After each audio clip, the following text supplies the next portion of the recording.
Livre des Proverbes, chapitre 21. Le cœur du roi est un courant d'eau dans la main de l'Éternel, il l'incline partout où il veut. Toutes les voies de l'homme sont droites à ses yeux, mais celui qui pèse les cœurs, c'est l'Éternel. La pratique de la justice et de l'équité, voilà ce que l'Éternel préfère au sacrifice. Des regards hautains et un cœur qui s'enfle, cette lampe des méchants, ce n'est que péché.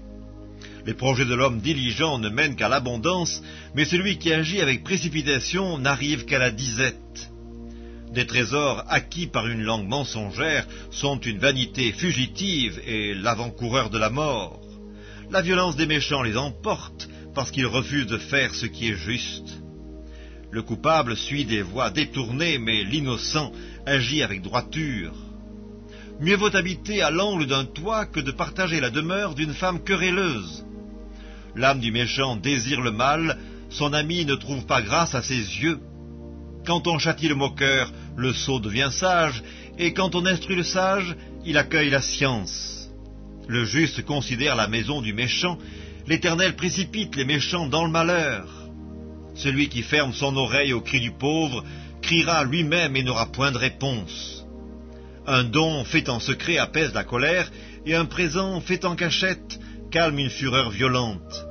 C'est une joie pour le juste de pratiquer la justice, mais la ruine est pour ceux qui font le mal. L'homme qui s'écarte du chemin de la sagesse reposera dans l'assemblée des morts. Celui qui aime la joie reste dans l'indigence, celui qui aime le vin et l'huile ne s'enrichit pas. Le méchant sert de rançon pour le juste, et le perfide pour les hommes droits. Mieux vaut habiter dans une terre déserte qu'avec une femme querelleuse et irritable. De précieux trésors et de l'huile sont dans la demeure du sage, mais l'homme insensé les engloutit. Celui qui poursuit la justice et la bonté trouve la vie, la justice et la gloire. Le sage monte dans la ville des héros et il abat la force qui lui donnait de l'assurance. Celui qui veille sur sa bouche et sur sa langue préserve son âme des angoisses. L'orgueilleux, le hautain, s'appelle un moqueur, il agit avec la fureur de l'arrogance. Les désirs du paresseux le tuent parce que ses mains refusent de travailler.